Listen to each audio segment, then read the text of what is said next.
Dans ce livre, en fait, comme je disais, il y a beaucoup d'enseignements qu'on peut ressortir. Déjà, c'est un livre qui défend pleinement la divinité de Jésus-Christ.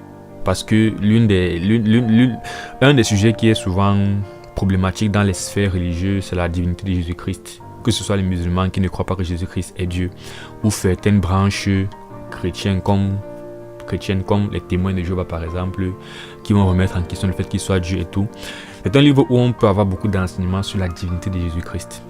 Alors ici déjà, ce qui est intéressant, c'est ce que Jean dit, c'est que Jean en fait, il dit qu'il écrit de la part de la Trinité en quelque sorte.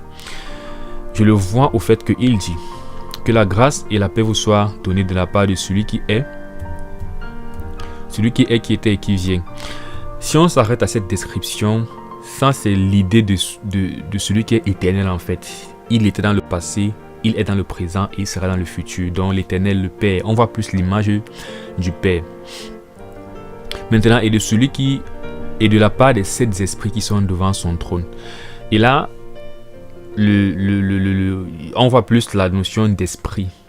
Et l'un des chiffres qui va beaucoup revenir dans ce livre, c'est le chiffre 7, qui symbolise la plénitude, la totalité.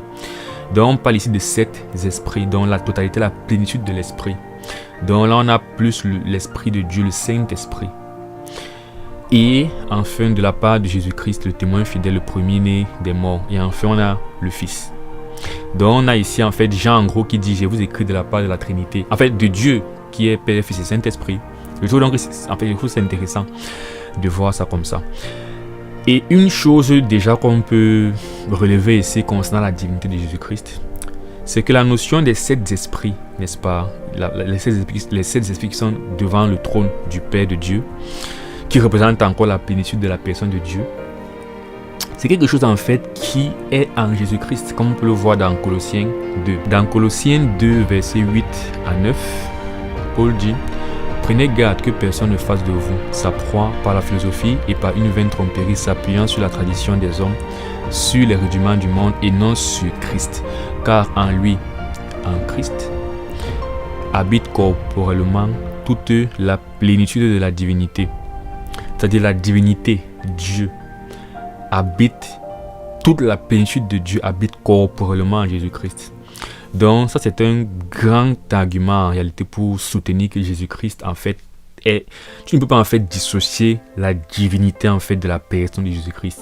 Et ce n'est pas une divinité moyenne ou moindre, c'est toute la plénitude, c'est toute la personne de Dieu est en Jésus-Christ en fait. Alors je suis l'alpha et l'oméga, dit le Seigneur Dieu, celui qui est, qui était et qui vient, le Tout-Puissant. Et voici un autre passage très fort sur le fait que Jésus-Christ en fait est Dieu. Parce qu'en fait, c'est Jésus qui apparaît à Jean ici. Et Jésus dit: je suis l'alpha et l'oméga, dit le Seigneur Dieu, celui qui est, qui était et qui vient. Donc on a déjà vu tout à l'heure que Jean parlait de la part du Père, du Fils et du Saint-Esprit. Et on a vu en fait que la plénitude de Dieu résidait en Jésus-Christ. Et ici on a Jésus carrément qui dit qu'il est l'alpha et l'oméga.